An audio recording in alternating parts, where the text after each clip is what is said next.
Kinshasa, Lubumbashi, Matadi, Goma, Mbandaka, Bukavu, Kisangani, Mbujimai, Kenge. iWeb, l'information pour vous et avec vous En toute objectivité, À vous la parole. iWeb. La nouvelle semaine qui s'annonce déjà, une nouvelle fois, messieurs, dames, bonjour et bienvenue. Merci de nous rejoindre dans cette émission Top 15 qui reçoit une nouvelle fois Claude Machala qui n'a pas voulu rester indifférent malgré ou après la publication de la vidéo. La compréhension de l'opinion a été une autre chose. Voilà pourquoi ce dernier n'a pas voulu rester indifférent. Tout ensemble, je vous invite à suivre cet entretien exclusif à laquelle Claude Machala répond aux questions du journaliste. Regardez.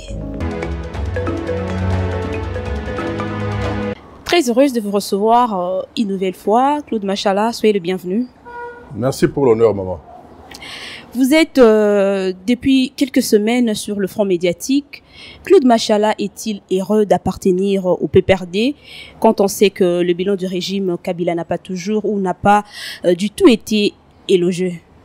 Non, moi, je vous dirais d'abord, c'est comme si vous me demandiez, serais-je heureux de tous les enfants que j'ai eus dans la vie? Je vous dirais que oui, ce sont mes enfants, c'est mon sang. Le PPRD, c'est mon sang. Le PPRD, c'est mon ADN. Le PPRD, c'est une partie de moi. Je ne saurais m'en débarrasser au point de me retrouver infirme quelque part. Donc, je suis heureux d'être d'abord kabiliste. Je suis encore plus heureux d'avoir aujourd'hui, parmi les enfants que j'ai sous ce soleil, le PPRD qui aujourd'hui a pratiquement 20 ans. Et vous me dites, le bilan Kabila ne serait pas élogieux. Mais votre présence en face de moi prouve le contraire. La démocratie. Je pense que vous de la presse, vous êtes parmi ceux-là qui en ont consommé et qui en consomment au moindre coût. Kabila vous a laissé faire. Plus de 500 médias et plus de 490 qui n'ont été qu'au service de la haine. Laissez faire, c'est-à-dire parce qu'il y a eu des arrestations sous Kabila? S'il vous plaît, les arrestations, il y en a partout. Je crois qu'il y a peu, quelqu'un s'est permis de gifler le président Macron. On ne l'a pas laissé rentrer chez lui. Il n'y a pas longtemps, nous vîmes dans un pays arabe, je crois que c'était en Irak, quelqu'un qui n'avait pas su gérer ses émotions, jetait ses chaussures sur le président Bush et se retrouvait en prison. Donc, la loi, c'est la loi. Et il y a des moments où elle est dure, mais c'est la loi. Donc, dire que le bilan de Kabila ne serait pas élogieux, et nous sommes presque à la veille du 4e processus électoral. Je crois que vous avez intérêt à chaque fois à tourner votre langue avant d'émettre une quelconque opinion, surtout sur le bilan de Kabila. C'est quelqu'un qui a sorti ce pays de l'agonie. 14 milliards de dollars de dettes. Je crois qu'à l'époque, c'est Mouzitou qui était Premier ministre. Il y a eu atteint du point d'achèvement. Il y a eu les réformes institutionnelles très courageuses. Et la charpente, même la structuration institutionnelle actuelle, c'est Kabila qui nous l'a légué. Cette armée, cette forte armée, 10e en Afrique, c'est Kabila qui l'a mis sur pied. Donc je pense que faire de la démocratie une denrée bon marché et une denrée qui sera toujours moins chère à la portée de toutes les bourses, même en dessous des prix que le gouvernement actuel propose pour les fameuses denrées surgelées, la démocratie, c'est tout le monde qui la consomme. Les parlementaires debout, c'est depuis Kabila. Donc c'est pour vous dire que apprenons à être de moins en moins ingrats. Mais Claude Machala, si tel est le cas, pourquoi votre régime Kabila a été battu à la plate couture lors de la présidentielle de 2018? N'est-ce pas que le peuple a voulu se séparer de ce régime? Je pense que dire à plate couture, vous adorez les superlatifs, je vous l'accorde. Mais je crois que notre candidat était deuxième, selon les résultats publiés par Corneille Nangaa. Et l'écart entre notre candidat et la personne qui fut proclamée vainqueur, c'est-à-dire l'actuel chef de l'État, l'écart n'était pas fort. Donc, dire à plate couture, non.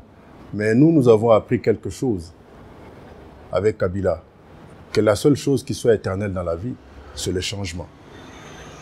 Démocrates que nous sommes, surtout légalistes, nous nous sommes inclinés et nous nous préparons de plus en plus pour les prochaines échéances que nous passons à être à notre faveur avec l'actuel désarroi qui nous est imposé par l'actuel régime. Pensez-vous qu'aujourd'hui, si je posais la question ou je faisais un micro-baladeur pour parler avec la population, pensez-vous qu'aujourd'hui, que la population serait d'accord avec vous concernant le bilan de Kabila? Je pense que le micro-baladeur vous appartient. Et j'ai comme l'impression que c'est la deuxième interview et que vous n'avez toujours pas eu le courage de l'amener auprès de tout cela qui pourrait vous donner les meilleures réponses, si pas la meilleure réponse, à ce genre de préoccupations. Soyez sincère, Claude Machala, quelles sont les 3 grandes erreurs que votre famille politique a commises et que vous regrettez jusqu'ici? Les 3 grandes erreurs. La première, c'est d'avoir cru en tout le monde. La preuve est que tous ceux qui ont tout eu ont été les premiers à vite nous quitter, à traverser, bien sûr sans laisser de vide. Et la deuxième erreur, c'est de n'avoir pas voulu faire comme dans les autres pays africains, c'est-à-dire nous imposer par la force. Vous l'avez déjà fait pendant 18 ans. Par la voie de l'urne, madame. Nous ne sommes passés que par l'urne. Il y a eu les accords de Sun City, il y a eu le consensus avec les 1+4, il y a eu l'élection démocratique, la toute première, qui permet même à certains vieux politiciens d'avoir finalement leur première carte d'électeur. Ça, c'est en 2006. Et puis la deuxième en 2011 et la troisième en 2018 que nous avons perdu haut la main. Donc, je pense que tout peut être dit, sauf sur ça. Donc, mais vous nous avez proposé quelle élection? Vous dites, hein? Vous nous avez proposé quelle élection sous votre régime? C'était quel genre d'élection? Mais au jour d'aujourd'hui, vous allez me dire que le président Fathi a été mal élu. Et notre troisième erreur, parce que je n'étais qu'à la deuxième, c'est d'avoir cru à un accord, avoir cru à l'autre, et qui ne s'est pas gêné pour se retourner contre cet accord et tourner le dos à cet accord, au point même de torpiller la majorité qui était là, la majorité légale, issue des urnes. On a trouvé qu'au cours de la législature, avec les billets verts, on pouvait la changer. C'est ça les 3 erreurs que nous avons commises. Que voulez-vous insinuer lorsque vous parlez de accord? Accord. Mais il y a eu donc, un accord. Cela donne directement raison à Fayoulou. Nous avions eu la majorité au Parlement. Mais nous avions trouvé qu'on pouvait gérer avec celui qui avait gagné l'élection présidentielle. Mais lui, sous cet accord? Bien sûr, c'était un accord de gouvernement. Donc il n'a pas été élu? C'était un accord. Est-ce qu'on se comprend? J'ai dit que nous avions gagné la majorité au Parlement. Et lui, il avait gagné la présidentielle. On a trouvé qu'il fallait qu'on monte une coalition. Et cette coalition était basée sur un accord. Je parle de cet accord-là. Sinon, pour le reste, référez-vous à Corneille Nangaa. On va quand même avancer. Vous avez...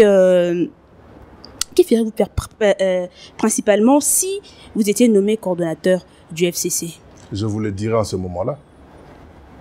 Jusque-là, vous n'avez aucune idée? Non. Je vous le dirai en ce moment-là. On ne va jamais la peau de l'ours avant de l'avoir tué. Une source généralement bien informée nous fait savoir que le chèque du FCC était entre autres dû à l'éloignement de Joseph Kabila, c'est-à-dire ces derniers vous auraient-ils abandonné ou il vous a simplement laissé pour juger la capacité de réagir et l'engagement des uns comme des autres?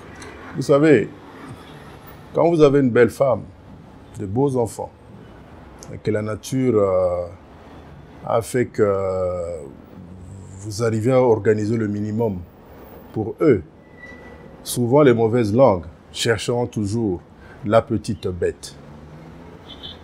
Il y en a même ceux qui seront prêts à dire quand est-ce que monsieur sort de chez lui et il rentre quand. Voilà, comme il dira ici à Kinshasa, tout ça là. On voudra savoir ce qui se passe chez vous. Joseph Kabila, c'est le kabylisme. Joseph Kabila, c'est le kabylisme. Joseph Kabila, il est avec nous, il est dans nous et on est dans lui. Donc nous et lui, nous formons un. Il peut ne pas être avec nous sur cette photo que vous cherchez à prendre de nous, mais sachez qu'il est en nous. Donc on n'a pas besoin qu'il soit à côté de nous, puisqu'il est dans nous.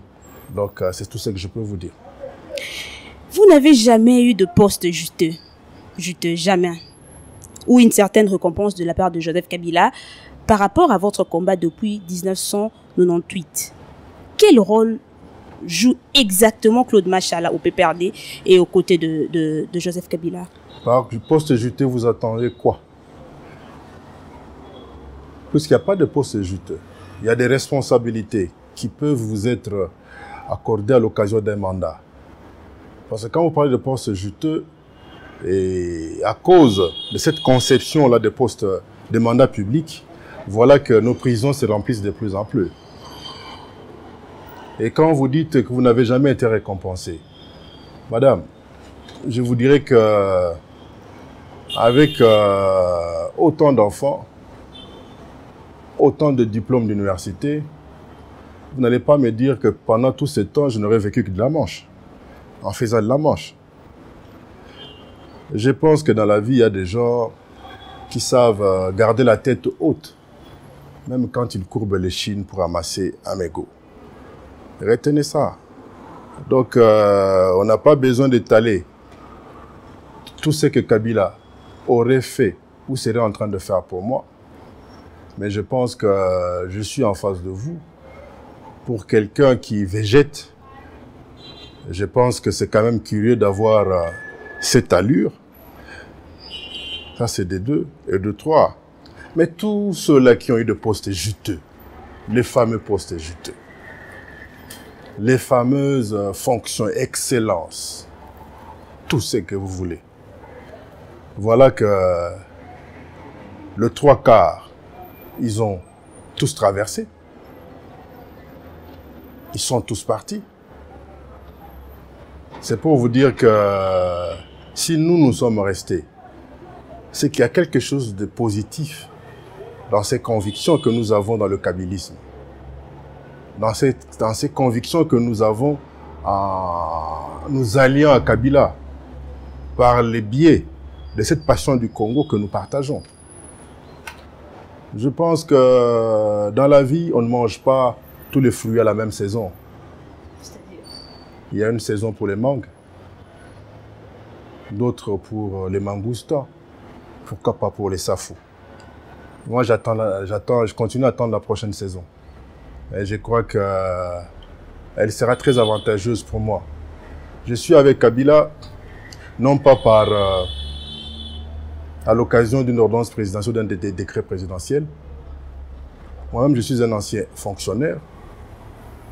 J'ai longtemps et je suis dans les affaires. Je n'ai pas des habitudes alimentaires compliquées. Et je m'organise pour ne jamais envier les autres. Je suis derrière mes convictions et je suis avec Joseph Kabila Kabange. Et vous me dites quel rôle je jouerai à côté de Kabila. Je crois que vous êtes de la presse. Il y aura un jour que vous allez le rencontrer sûrement. Posez-lui la question.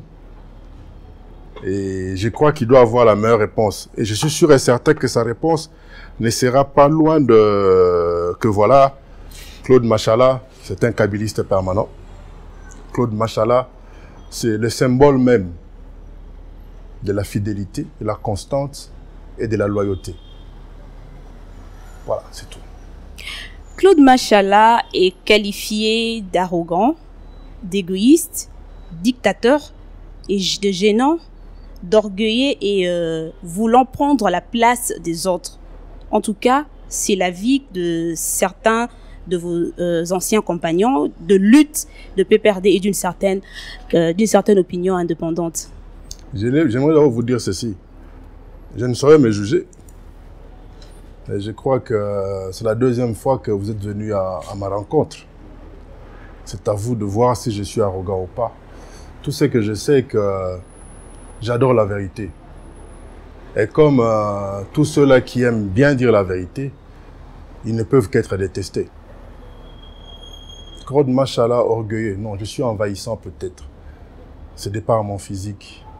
Prétentieux, je pense pas. Et que je le sois puisque je ne suis pas le plus cultivé. Mais je pense avoir une bonne moyenne. Claude Machala, dictateur. Mais jusqu'il y a quelques minutes, je pense que nous étions en train de parler avec une de vos collègues d'une marche qu'aimerait organiser un parti de l'opposition pour mettre fin à une tendance dictatoriale qui est en train de s'installer dans le pays. Et vous allez voir dans les répertoires, nulle part n'est repris le nom de Claude Machala. Et Claude Machala qui aimerait prendre la place des autres. Et je ne pense pas, parce que les autres ont tout pris. C'est là où se situe le problème. Et Claude Machala ne prend la place de personne, il ne prend que la sienne. Et la mienne, c'est sous le drapeau. La mienne, c'est derrière Joseph Kabila Kabange. La mienne, c'est à la tête de ma petite famille. Ma place à moi, c'est être au service de l'autre. C'est pourquoi dans mon parti, ils savent tous que je ne suis qu'un manœuvre de tous travaux politiques. Donc, il y a trop de caricatures sur ma personne, même sur mon CV. C'est ce qui est grave, c'est ça. Et ce qui me plaît, ça c'est ma fille aînée qui aime bien me rappeler, m'en parler, que papa, tu continues à être énigmatique. Et tu es tellement énigmatique, c'est normal que tu puisses déranger. C'est un peu ça. Je suis trop au service des autres sans pourtant avoir accès au mépris. Si vous rencontrez une personne, me dire sur moi, dire du n'importe quoi sur moi, c'est sûrement parce que ces vérités-là, ce que lui pense être des vérités, jamais il ne saurait me les dire en face. Juste parce que c'est faux. C'est tout.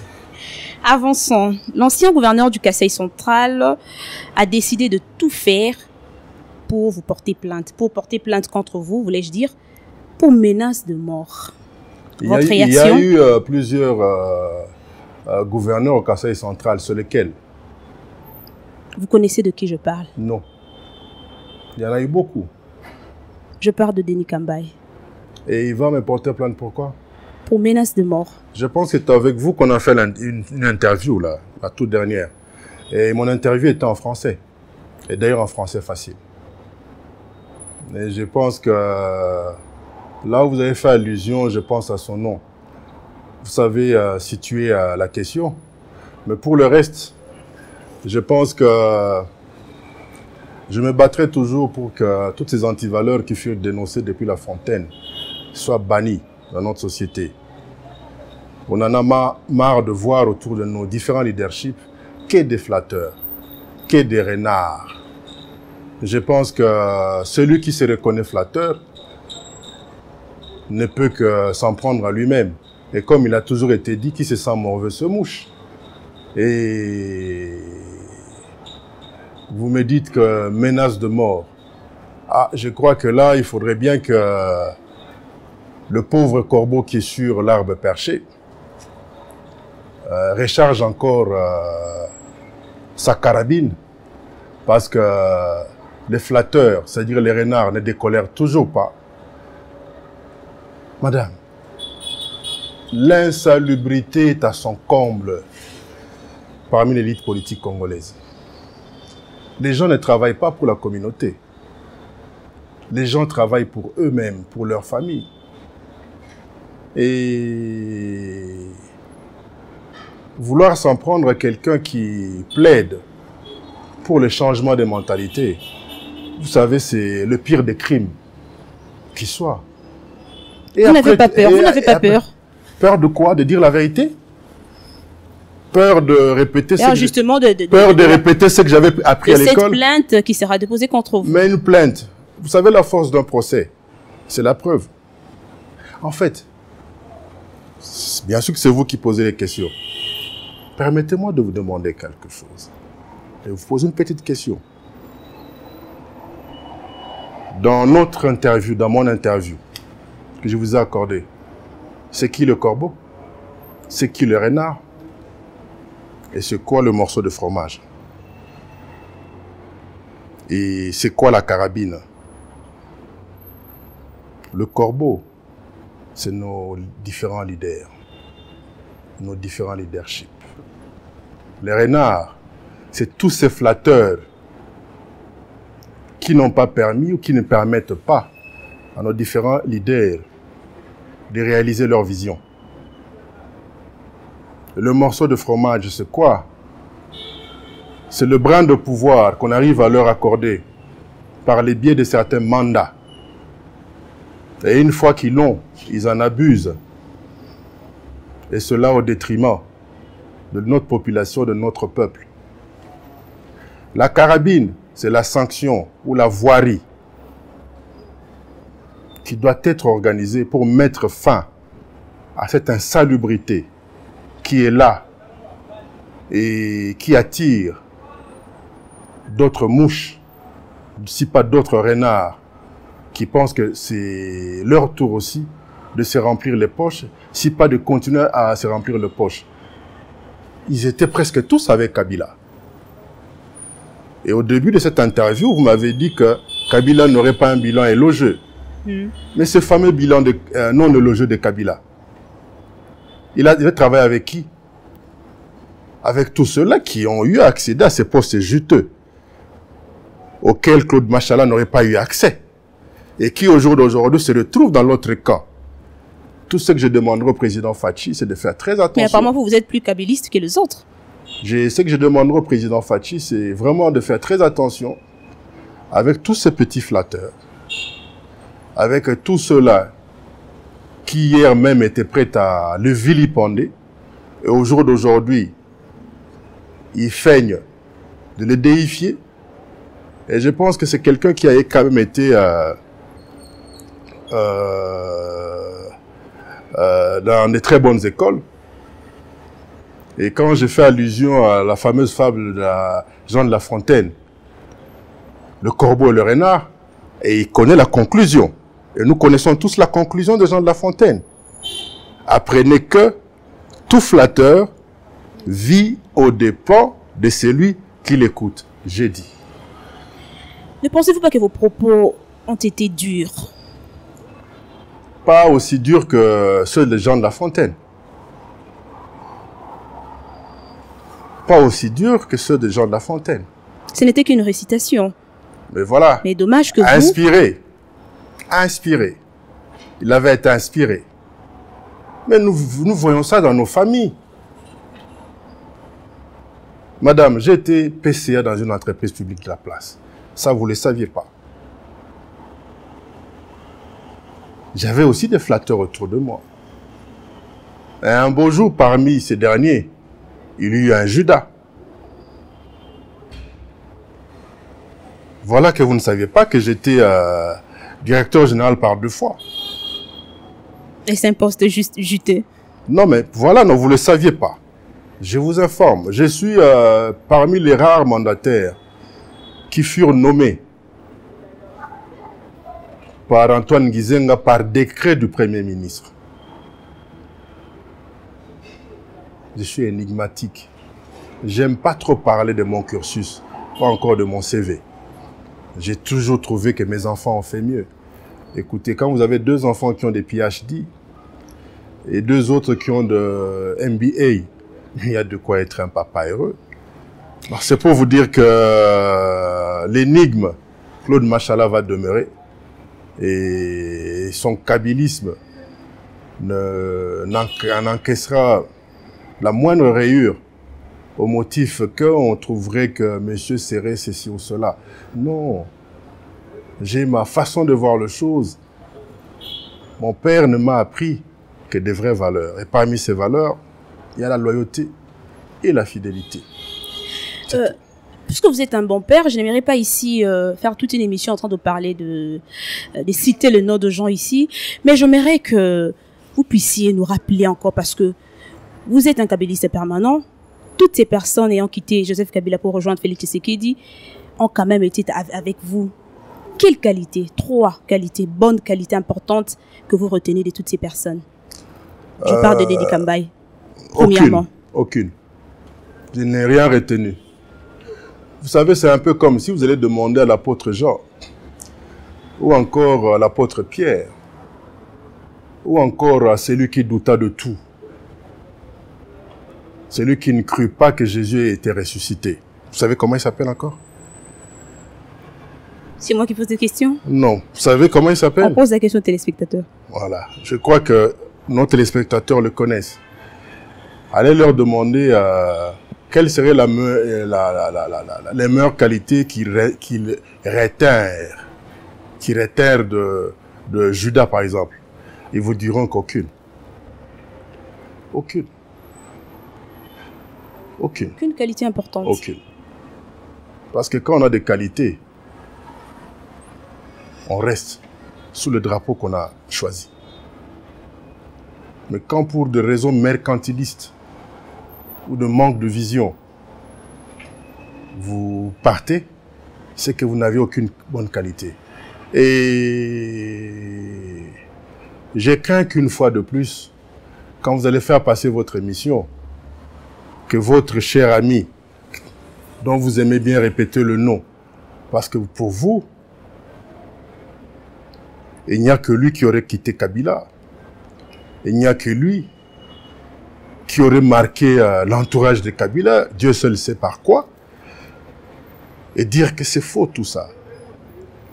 Ils sont des centaines qui sont partis. Nous, nous sommes restés.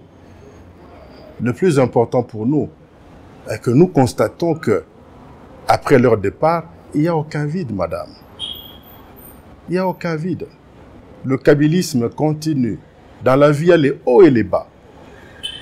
Le plus important dans la vie, c'est être à même de se relever. Jamais nous abandonnerons le combat. Et jamais nous abandonnerons nos bottes en caoutchouc, madame. La marche continue. La marche continue, cela étant, je viens pour chercher à planter un arbre de la paix et vous inviter à faire un mea culpa à votre frère qui avait tant de considération pour vous. Madame, vous parlez de quoi là? Vous parlez de quoi et de qui? On vient déjà de citer le nom. Non. J'ai rien retenu. Vous parlez de quoi?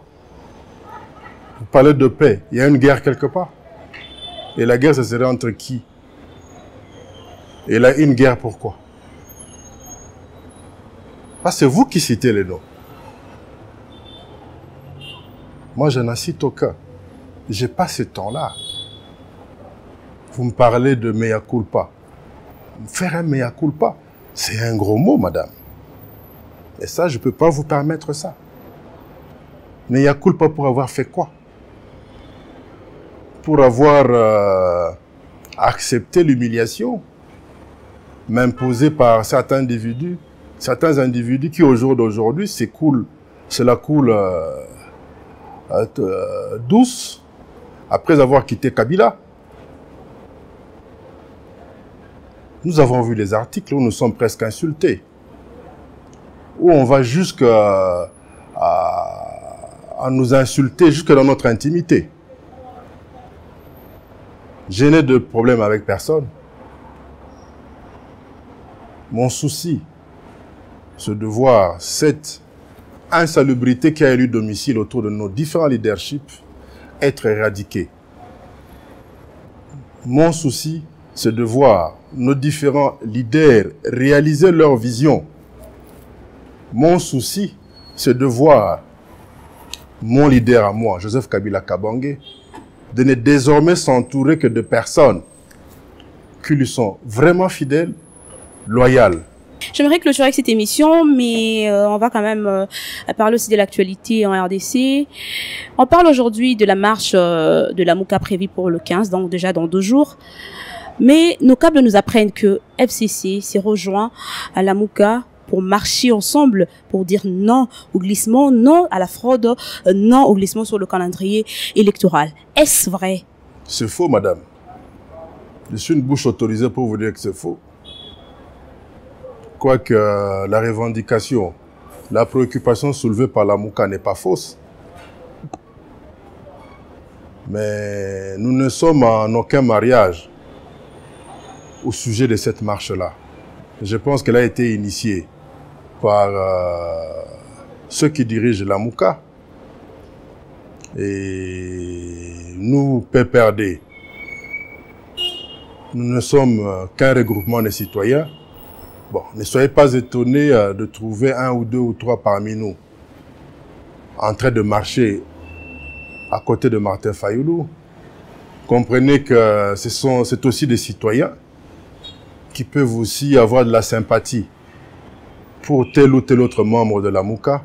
Mais nous, en tant que regroupement discipliné, cette marche-là ne nous concerne pas. Et même ce qu'on a cherché à attribuer au secrétaire permanent adjoint Kambere, c'est faux.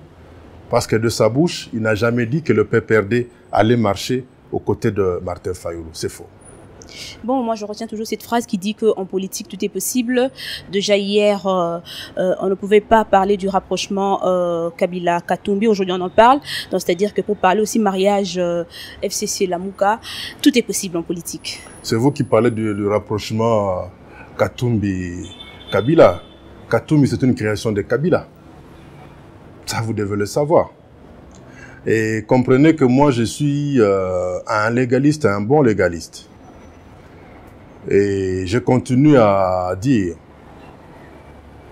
que l'article 10 de notre Constitution demeure d'actualité. Et cet article 10 est clair. La nationalité congolaise est une exclusive. Elle ne peut être détenue concurremment avec aucune autre. Rapprochement, ça peut l'être. Mais voilà qu'il y a eu une proposition de loi qui a fait couler de la salive il y a peu.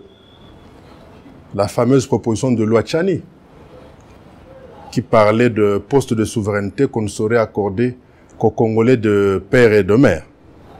Et je suis celui-là qui a apporté l'amendement, pas de moindre, l'amendement qui irait même à compléter cette proposition de la loi Tchani. Et cet ajout dit ceci: ne peut occuper des fonctions de souveraineté que celui qui est congolais des parents et des grands-parents. Point. Donc c'est pour vous dire que je n'ai pas changé. Arrogant, je ne le suis pas. Je ne dis que la vérité. Rapprochement, donc mariage Fayulu et Lamouka et FCC. Je pense qu'au jour d'aujourd'hui, nous suivons tous de près. Là, une proposition de loi à l'Assemblée nationale, on nous dit que désormais la dot est à $500. Mais pour nos $500, je pense que nous trouverons mieux. On va se séparer, mais j'aimerais bien vous voir occuper aussi de postes, par exemple, pourquoi pas député national peut-être en 2023. Claude Madame, Machal. J'avais été élu en 2011. Une nouvelle fois être réélu. J'avais été élu en 2011. Mais la haute hiérarchie de mon parti me demanda de ne pas trop insister au niveau de la Cour suprême parce que j'allais être appelé à d'autres fonctions. Et j'ai attendu. Donc, 2023, j'irai en consultation au niveau de mon parti. Moi, je suis quelqu'un de très discipliné. Et le parti me dira quoi. Et en ce moment-là, je vous dirai quoi aussi. C'est la fin de ce top 15. Merci de nous avoir accepté, Claude Machala.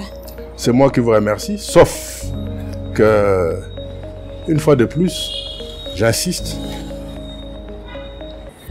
cette autre interview est en français. Et en français facile. Merci. C'est moi qui vous remercie.